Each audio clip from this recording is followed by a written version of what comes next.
we are 10 minutes after the trade deadline here. I think we've basically talked about all the trade candidates. It doesn't look like anything is really going to happen here in terms of Miami trading for anybody. So we can go in a few different directions here. I want to start with the buyout market. Okay. So we've got a number of players who are probably going to be involved on the buyout market here. As you can see on this graphic, Russell Westbrook at the top of this list. Other names that could be or are reportedly already about to be bought out: DeAndre Jordan, Goga Patazzi, John Wall, Serge Ibaka, Nerlens Noel, especially now that the Pistons ended up getting James Wiseman. Noel seems like he's probably going to get bought out there. Mason Plumlee is not going to get bought out this anymore because he's going to the Clippers. And then Will Barton could potentially get bought out of Washington, which is interesting. So of those names, obviously the headliner, the big flashy one, and the guy that's sitting there in the corner there is Russell Westbrook. Your thoughts on maybe Miami adding Russell Westbrook after this buyout market? Because as we've heard, it's the Clippers and it's the Heat, according to some reports, that were tied to Russell Westbrook, and the Clippers may have already addressed their backcourt needs. Yeah, I'm just not a fan of the Westbrook acquisition, to be honest with you. He's not going to improve Miami's offense. He's not going to be improving Miami's defense. Like, I don't know why. And this goes back to my days of covering him in Oklahoma City Thunder. There's this idea of Westbrook as a good defender. He's a terrible defender. Like, talk about your gambles for steals. Like, he is not going to improve your defense. In fact, he's going to be much, a drain on it. Especially in Miami's switch-heavy defense, they're not going to be able to rely on him. So he's not going to be a function of that type of defensive base package whatsoever. Offensively, he's so inefficient. I just can't see any reason why they would bring, for a team that's struggling on offense, acquire a guy who's more likely to go 4 of 15, 4 of 11, 4 of 12. That's not necessarily going to help your offense. He doesn't shoot the three well. Doesn't shoot well, period. He's never had to, mostly because he was relying on his athleticism to dunk over people, which is what made Russell Westbrook such a fun player to watch early in his career. Guess what? He's no longer early in his career. And so we're looking at a player who has refused to change over time. Like, he is, if anything, a worse version of Dwayne Wade, like Dwayne refusing to develop the three-point shot. But at the very least, he always had the mid-range shot. He always had the ability to up-fake somebody into a foul, even late in his career. Westbrook never had those things. It was just, straight line drive, running to the rim, dunking on whoever was on his way. He can't do that now at this point in time. And that's why, they traded him away from the Lakers, and I don't think he's going to help Miami's offense. I tried talking myself into it, one from just a perspective of it's a name, it's somebody to watch, but even in the locker room, he's a surly, sour presence. Especially now on his, fifth team in the past 4 years. Like, he's been with the Rockets, the Wizards, like the Thunder, obviously, the Lakers now, and he's potentially going to be bought out. The Utah Jazz, I should consider the team he's actually currently on, and then get bought out and join whatever team he does. So I don't see any benefit of even considering him. And I tried thinking about it, and like maybe in terms of like if he's running to the rim at least and creating layup opportunities, kind of like what Victor Oladipo used to do. At the very least, he's attacking the rim, he's putting pressure on the rim, and then maybe Bam or somebody else, Orlando Robinson, maybe any of the bigs can finish up for additional points around the basket. He doesn't even bring that. It's like it's settling for what he calls his cotton shot, the 10 to 15-foot jumper, and not hitting it 70% of the time. That's not offense. That's not anything. That's not a contribution. And so I hope that Miami stays clear of Russell Westbrook. I think they kicked the tires on Russell Westbrook a couple of years ago. I think it was when he was getting traded by Houston. I can't remember exactly which Russell Westbrook trade it was. Russell Westbrook, if you're an NBA front office and you've watched Russell Westbrook,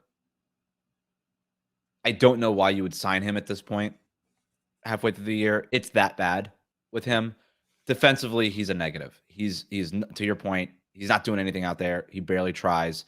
Offensively, he doesn't do anything the Miami Heat want or need. He's not an outside shooter. They need to fix their outside shooting. He doesn't screen. He doesn't set screens.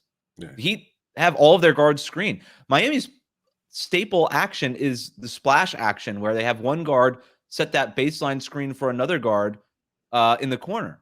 Russell Westbrook's not going to set that screen. Russell Westbrook's going to say, no, I'm the guy going to shoot from the corner. That action doesn't work if the defense knows which player is going to shoot it. And every time Russell Westbrook has the ball and he's open from three, he basically shoots it. Or, like you said, he tries to conjure whatever limited athleticism he has left, and just sort of careens into the paint, falls over, and then turns the ball over. So that's basically what Russell Westbrook does. I would be very surprised if the Heat went down that road. I would have been less surprised if they had managed to trade Kyle Lowry. But now you cannot have Lowry and Russell Westbrook on that team together. That to me makes no sense. You're toggling between 2 point guards at that point who have not been positive contributors on offense this year. And that doesn't make any sense. And Gabe Vincent's playing well. So then what do you do with him? To me, the Russell Westbrook thing doesn't. When we're talking about team needs for the Miami Heat, you need depth in the front court and you need shooting. And Russell Westbrook is none of those things. So I think it's safe to say that Russell Westbrook, that's not going to happen. If you're a Heat fan that wants it, sorry, I don't know what to tell you. Can I suggest a name that wasn't on the list that you prepared there earlier? Please. Some news out of Cleveland that there's a possibility that Kevin Love, who was not traded and is an expiring deal, might get bought out as well. He's kind of fallen out of the rotation. He's been more of a bench warmer / pseudo cheerleader, not quite the Udonis level standard, but he's been such a good locker room guy for a team that was rebuilding and a young team and had gone through several transitions in their post-LeBron era. That made a lot of sense. JB Bickerstaff had a personal relationship with Kevin, and that's why he was a big fan of his and had open and frank conversations about Kevin Love and with his role, etc. But there's still the possibility he might get bought out. You're talking about size. You're talking about shooting. Love represents those ostensibly. I think there's a possibility there. I'm not, is that somebody worth monitoring if you're the Heat front office? Yeah. Spo has long been an admirer of Kevin Love's game and just Agreed. The way he approaches his job and his professionalism. And I think Spo would want Kevin Love. I think he would ask for that.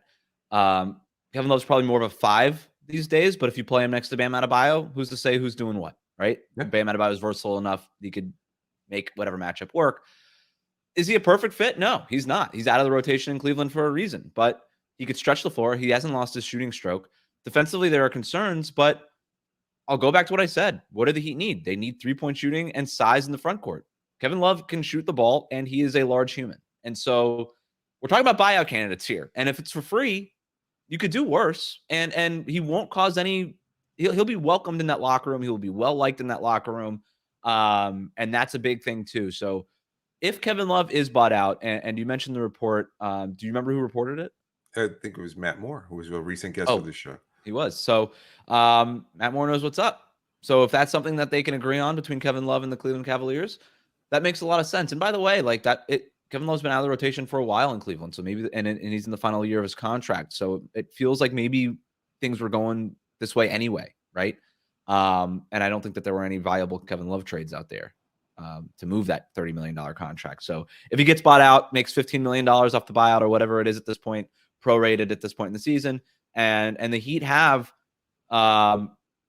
whatever it is, $4.8 million below the luxury tax line now. They also have their full biannual mid-level exception and what's remaining of their other exception, which is in that $4 to $4.7 million range or whatever it is. That they could offer somebody like Kevin Love if it becomes a bidding war or any other buyout candidate. They have room there to potentially outbid other teams that might only be limited to the mid-level exception. So that's at least worth noting there too. Question in their comments here: how long is the buyout market? There's no deadline on that. The only thing is you want to be able to add a player before a certain date ahead of the end of the season, because if not, he will not be eligible for your playoff roster. So that's the quote unquote deadline in that. You can add a player at any point until your season ends. You just can't add him as an active player onto the playoff roster if you don't sign him before a certain date. And I don't know what that date is off the top of my head. I think it's a few weeks before the actual end of the regular season. So yeah. I would say you're probably looking to acquire a player. First of all, assuming he gets bought out, he would probably get bought out sooner rather than later if they can negotiate a certain amount. And then he becomes a free agent. So you could sign anybody, just similarly to some of the names that we talked about recently, Hassan Whiteside, Boogie Cousins et al. You can sign any of those players. They're available. There's just not much of a market for those kind of players. And the buyout market is basically names that are at least active in the NBA, guys that are currently on rosters. They get bought out of their respective deals. They enter into that unrestricted free agency pool, and now any team can add them. So there's still the possibility of adding some players that way. Kelly Olynyk could get bought out. Now, again, some of these names, every year there's disgruntled player who's like, I didn't get traded. I want to negotiate a buyout. I'll take less money on the final 3 months of my contract if you just buy me out of here, or even a player that gets traded to a situation that they're not interested in. I thought I was going to move to a contender. Instead, you send me to Charlotte. I don't want to be here. Can you please buy me out of my contract? Reggie Jackson just moved to Charlotte. I think somebody asked about that in the comments. Reggie Jackson's a fine player. Again, I don't know that he's solving many Miami Heat needs. John Wall was on this graphic. Let's bring this up again. Just copy and paste whatever we said about Russell Westbrook, and just apply it to John Wall. And John Wall is even further out of being an NBA player than Russell Westbrook is at this point. Let's talk a little bit more about the Kelly Olynyk thing, because he has friends in the Miami Heat locker room, right? He's not that far removed from that team. That's kind of how things work, right? Kelly Olynyk looking around Utah. Hey, I thought I was going to get traded. You moved Conley, you moved Beasley, you moved Vando, Jared Vanderbilt. What are we really doing here? Give me a break. I know you guys want to play Walker Kessler Walker 40 minutes a game. Send me somewhere where I can win. I'm at that stage in my career. And if Miami Heat players can get in Kelly's ear and say, hey, man, negotiate that buyout. We'll take care of you. We've got this biannual mid-level. We take $3 million less of what you would have been owed on your prorated contract. We'll give that. We could back that up here in Miami because of the Dwayne Dedmon salary dump. I don't know. I don't know that that's going to happen. I'm just telling you that's typically how this kind of stuff with the interpersonal dynamics in the NBA works, right? That's not breaking news here. But if he's got fans in that locker room, and he does, then something like that could make sense. So I think Kelly Olynyk is worth exploring. Let's talk about that a little bit more. Let's explore it. Kelly Olynyk, let's just say hypothetically, he ends up signing with the Miami, gets bought out, signs with the Miami Heat. How big of an impact does Kelly Olynyk make? Not much. Not much. I know. Look, I again, personal connection. I appreciate Kelly Olynyk in that locker room. Open, honest, fun guy to talk to. Good sense of humor, etc. Again, this is my personal connection as far as those players in the locker room. As far as the on-court fix, he would be more of that kind of Luke Babbitt type player. I could see him starting the first and third quarters, maybe coming in situations, specific situations where you might need a 3-point shot. He's not a great rebounder, do you say that, even at 7 feet. Never been a good rebounder, but do you say that because you feel like, having watched the Jazz this year, he's not as good as he was when he was in Miami? You think he's at a different stage of his career? I think that was his role in Miami too. Even before he was traded, he's a playmaker. He makes passes and stuff. Luke Babbitt didn't do any of that. No, you're right. I mean, Kelly's game hasn't changed or aged much because he wasn't exactly relying on a high level of athleticism anyway.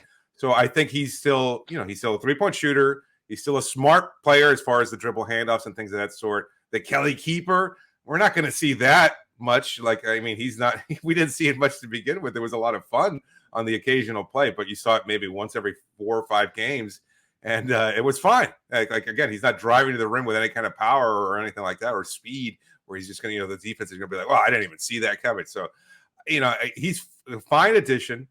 I'd like it in terms of, again, you can move Caleb back down to the role he had last year, where I think you could start Kelly Olynyk, and then you could play Caleb more on the third perimeter. Quarters.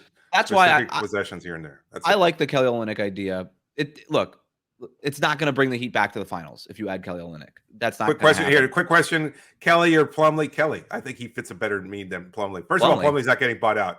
Yeah, no, Plumlee's not getting bought out. It very easily could have been missed among the flurry of moves, but Mason Plumlee got traded to the Clippers. Clippers, yes. And that's going to be their backup center. Backup there, yeah. Exactly. So Plumlee seems to have found a home there.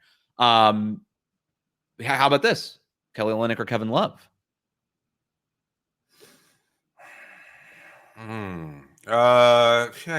Just because it's easier to incorporate somebody who's familiar with the system, you got to go with Olynyk on that. I think I trust Kevin Love's shooting more. And I think he's still a better rebounder. He just has a knack for rebounding that Olynyk never seems to have, even at his size. So I would go with, you could still dump it off. I think he's a better passer too. I think it's pretty even. I think Love is a better option. But I would go with Kelly Olynyk. He's shooting 39.6% on 3.5 threes this year, 11.6 points per game. He's not a rebounder. 5 rebounds a game. He's not a rebounder. That's why he basically got shoved aside in Utah. But I would go Olynyk. I just think it gives you a little bit more playmaking, a little bit more sort of dynamic looks on offense than Kevin Love does. I think Love at this point in his career is going to Kelly stay in the Olynyk and corner. dynamic in the same sentence. I mean, more than Kevin Love. I mean, that's what we're beggars can't be choosers at the buyout market, David. That's what we're this is bargain bin at Walmart is what we're talking about here. So look, here's another question. Do you think Orlando will buy out Terrence Ross? I don't get that sense. It's a possibility. Like, he'd have to request it, and I don't know that he would. Like, again, if you're a veteran player, you don't necessarily have to commit to winning or being part of a contender.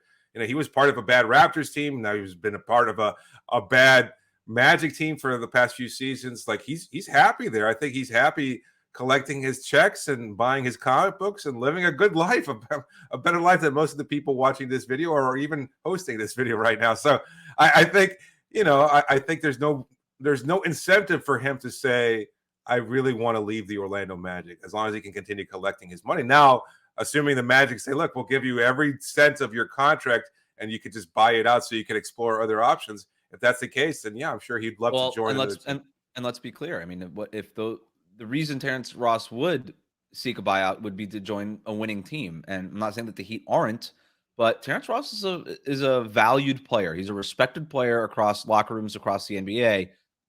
I feel like the Lakers or Clippers would be all over it. You know what I mean? And if it's playing for one of those teams who are legit, some people view the Lakers as legit contenders because of LeBron James, but there's that.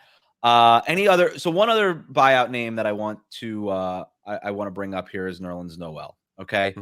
The Heat have kicked the tires on Nerlens Noel, according to some reporting throughout the season. And it looks like he's going to probably get bought out by the Detroit Pistons. The Heat need a backup center. Now, one of their options, of course, is to just promote Orlando Robinson from the two-way contract up to the 15-man roster. Orlando Robinson is healthy, coming off the fractured thumb. He has stabilized some of those backup center minutes. Dwayne Dedmon is no longer part of this roster. But I think that Nerlens Noel would at least be an interesting option for a Miami Heat team that could use a little bit more rim protection. Orlando Robinson is big, but he's not really a rim deterrent. He's not that athletic. Nerlens Noel is very athletic. And Nerlens Noel is a solid rebounder too. So your thoughts on Nerlens Noel? He's a fine player. I mean, again, kind of fits the same issue that we're talking about. Most of Miami's needs are on the offensive end, and he doesn't address those. But in terms of if you're leaning into the identity, and we've talked about this before, Miami's identity based on we need our transition defense. We need to be able to execute defense into offense because that's how we generate points most easily. In that sense, Noel makes a lot of sense because then he's, blocking shots, forcing turnovers, things of that sort, and that leads to easier offense for a team that struggles to shoot and generate points. So it might make sense. If he's bought out, I certainly have no problem with Miami doing due diligence. There's never been a problem with Noel off the court that I know of, so I think he seems like a pretty good fit. There's concerns there in terms of what he's looking for. Like, he's never been a part of a contending team, really. So is he going to be able to fit in and help Miami in their playoff push? If you don't see Miami as a contender, at the very least, see them as a team that's looking to make a push in the playoffs. And that being said, is Noel on board? Does he want to join a team so that he can have a bigger role and parlay that into a bigger contract next year, et cetera? Yeah, there's something to be said about getting one of these guys that are hungry for the next contract, right? Yes. Something to be said about, hey, three months. Give us all you got, dude. Give us all you got. And look, I like Orlando Robinson a lot. Do I trust him in a playoff setting? No, I've never seen him in a playoff setting. Nerlens Noel has at least he's been around a long time and he's been a journeyman for a reason, but he's at least been around for a long time in a way that Orlando Robinson hasn't. So he might be a better option in the playoffs, and the Heat need backup center minutes in the playoffs. The other thing to consider too is Omer Yurtseven coming back, of course, and how that factors into things.